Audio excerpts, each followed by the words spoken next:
Morning,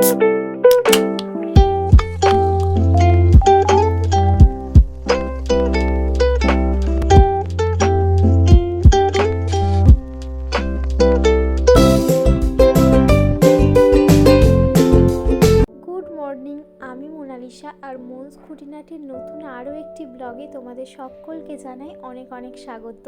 তো চলো এখন থেকেই তোমাদের সকলকে সাথে নিয়ে আজকের ভিডিওটা আমার শুরু করছি। আজকে রবিবার আর এখন বাজে সকাল 8:30। আসলে 8:30 থেকে ভিডিওটা শুরু করলে উঠেছি ওই ধরো 7:45 করে। আসলে রবিবারে না একটু উঠতে লেটই হয়ে যায়। আর সত্যি কথা বলতে জোর করে না উঠিও না সকাল সকাল, কারণ সারা সপ্তাহে তো ধরো সকাল সকালই উঠে পড়ছি। তাই রবিবারটা একটু মনে হয় না ধীরে সুস্থে ঘুম থেকে উঠবো, তারপরে সমস্ত কাজকর্মগুলোও ধীরে সুস্থে করব। কিন্তু অন্যদিন ধীরে সুস্থে রান্না করব ভাবলেও ধীরে সুস্থে করা যায় না, কারণ একটা ওই যে টাইম আছে, টাইমের মধ্যে ও খেয়ে বেরোবে। তো আমাকে ওই যে তাড়াহুড়ো করে, মানে যতই সকাল সকাল উঠি তাও আমাকে তাড়াহুড়ো করতেই হয়। কিন্তু আজ ছুটির দিন বলে সব কিছু একদম স্টেপ বাই স্টেপ ঠিকঠাক হচ্ছে। আজকে দেখলে না যে সকালে উঠে আমি আগে গরম জল খেলাম। আসলে শীতে না রোজই ভাবি খাবো, কিন্তু না ওই তাড়াহুড়োর মাঝে রোজ খাওয়া হয়ে ওঠে না।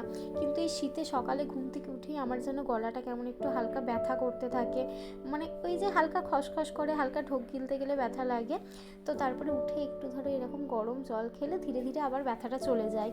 আর তারপর গরম জলটা খেয়ে একটু বাসি ঘরটা হালকা ঝাঁট দিয়ে নিলাম, তারপরে একবারে সোজা চলে এসেছি রান্নাঘরে। প্রথমেই না আগে একটু গরম গ্রিন টি খেয়ে নিলাম।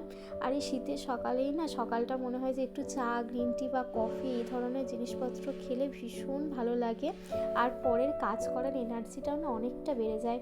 মানে ওই যে সকালে ঠান্ডা কনকনে ভাবটা না গরমটা খেলে মনে হয় একটু কাটলো। আর তারপর মনে হয় যে গ্রিন টিটা খেয়ে একটু বসে থাকি, তারপরে রান্না শুরু করব। কিন্তু মন চাইলে কি হবে, সময়টা তো আর আমার জন্য থেমে থাকবে না, সময় তো হরহর করে এগিয়ে যাবে। তাই ভাবলাম যে না, মন চাইলেও কিছু হবে না, বসে থেকে লাভ নেই, রান্নাটা শুরু করে দিই।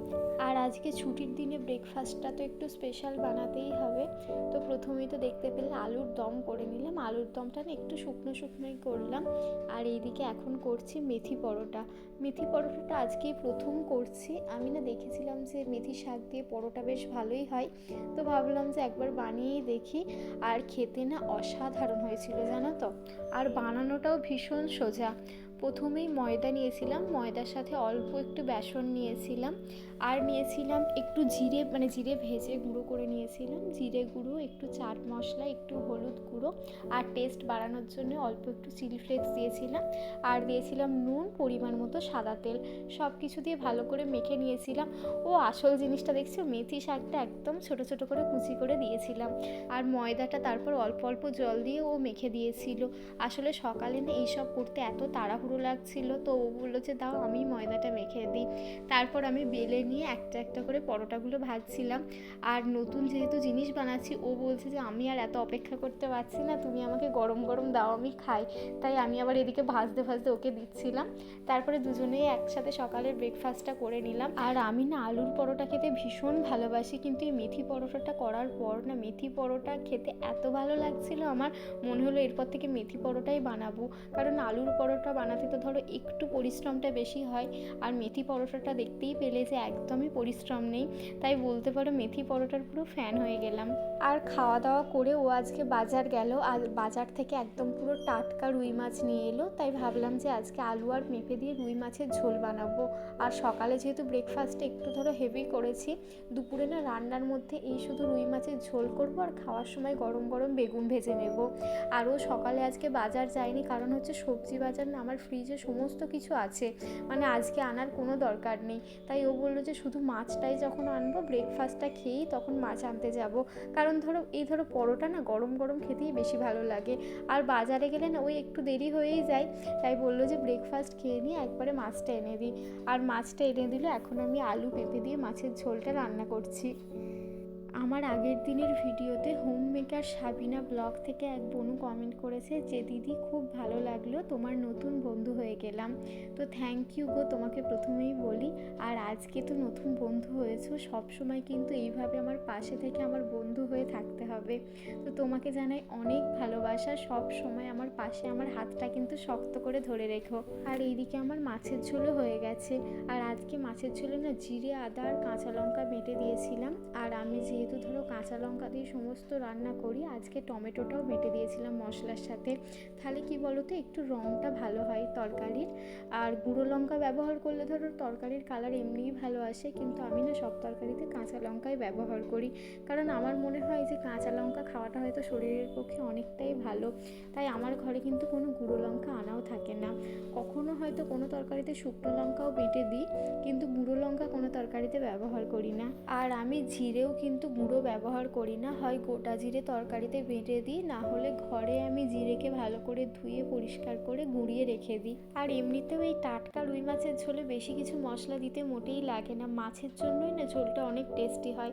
তাই অল্প মশলা দিলে এই ঝোলটা খুব ভালো হয়। আর শীতে ধরো ধনেপাতা তো আসেই, ধনেপাতা একটু শীতে না দিলে মনে হয় যে কোনো তরকারি যেন ঠিকঠাক করে সম্পন্ন হলো না। কিন্তু জানো তো, আমি না আগে একদম ধনেপাতা খেতাম না, মানে ধনেপাতার গন্ধটাই সহ্য হতো না। কিন্তু আস্তে আস্তে খেতে খেতে যখন ভালো লেগে গেল, এখন সব তরকারিতে আমি ধনেপাতা দিই। আর এই শীতে ধনেপাতা, মটরশুঁটি এই সমস্ত দিয়ে তরকারি রান্না করলে না তরকারির ফ্লেভারটাই যেন আলাদা রকম হয়ে যায়। তো এই ফ্লেভারটা শুধু শীতেই পাওয়া যায়, কারণ ধরো সারা বছর তো ধনেপাতাও সেইভাবে অ্যাভেলেবেল থাকে না। আর থাকলেও সে ধনেপাতাগুলো ভালোও হয় না, অনেক দামও নেয়। আর মটরশুঁটি তো সেইভাবে থাকেই না। তো শীতেই একমাত্র এই ফ্লেভারটা পাওয়া যায়। আর তারপর স্নান করে বেগুন ভেজে ভাত খেয়ে নিয়েছি, তার আর ভিডিও করা হয়নি। আর এখন খেয়ে একটু হালকা রোদে দাঁড়াতে এসেছি, কারণ চুলটা না পুরোপুরি শোকায়নি এখনও। আর এসে দেখছি এনারা দুজন একটু রোদ পোহাচ্ছিল আর এখন খেয়ে নিচ্ছে। ঠান্ডা শুধু আমাদের কি বলো, ওদেরও তো প্রচুর ঠান্ডা লাগে। তাই ওরা দেখি যে রোদে মানে এত সুন্দর গুটিসুটি মেরে বসে থাকে না, দেখতেও খুব ভালো লাগে। আর এখানের এই বেড়ালগুলো কিন্তু কারোর পোষা না, জানো তো, সবাই আমরা এদেরকে খাবার দাবার দিই। আর বেড়ালগুলো দেখতে দেখছো কি সুন্দর নাদুস নুদুস, দেখলেই মনে হবে গিয়ে চটকে দিই। সাদাটাকে তো আরও সুন্দর লাগে। তারপর তোমাদের সাথে একদম সন্ধেবেলা দেখা হচ্ছে। তখন ওই যে রোদে একটু দাঁড়িয়েছিলাম, সেই করতে করতেই না ওই 3:45 মতো বেজে গেছে। এখন এই শীতে এত তাড়াতাড়ি বেলা চলে যাচ্ছে, মানে ধরো একটু খাওয়া দাওয়া করে বাইরেটা গিয়ে দাঁড়াচ্ছি, একবার জামা কাপড় মানে উল্টাচ্ছি, মেলছি, তুলছি, এই করতে করতেই না সারা দুপুরটা পেরিয়ে কখন যে বিকাল হয়ে যাচ্ছে বুঝতে পারছি না। মানে দুপুরে ঘুম তো দূরে থাক, সেইভাবে রেস্টও নেওয়া হচ্ছে না। আর আগের দিন ও 2 দিন আগে একটা ডেয়ারি মিল্ক সিল্ক এনে দিয়েছিল, তো 2 দিন ধরে আমার খাওয়াও হয়নি। আজকে ভীষণ খেতে ইচ্ছা করছিল, তো প্যাকেটটা কাটলাম, অল্প একটু খেলাম। আর তারপরে এদিকে না আগের দিনের অল্প একটু সলিড পিস ছিল, তো সেটা দিয়ে কী করবো ভাবলাম যে এখন চিকেন ঘুগনি করে নিই। মানে মটরটাকে সকালে ভিজিয়ে রেখেছিলাম, আর এখন ঘুগনিটা বসিয়ে দিলাম। আর এদিকে দেখো এদিক ওদিক একটু ছিটেছে, সেটাকেই ভালো করে মুছে নিচ্ছি। আমার মতো কে কে এরকম করো বলো তো, যে রান্না করতে করতে 14 বার গ্যাস মুছতে থাকো? আমি তো এটাই করতে থাকি। তো আমার ঘুগনি রান্না হয়ে গেল, আর আজকের ভিডিওটা এখানেই শেষ করছি।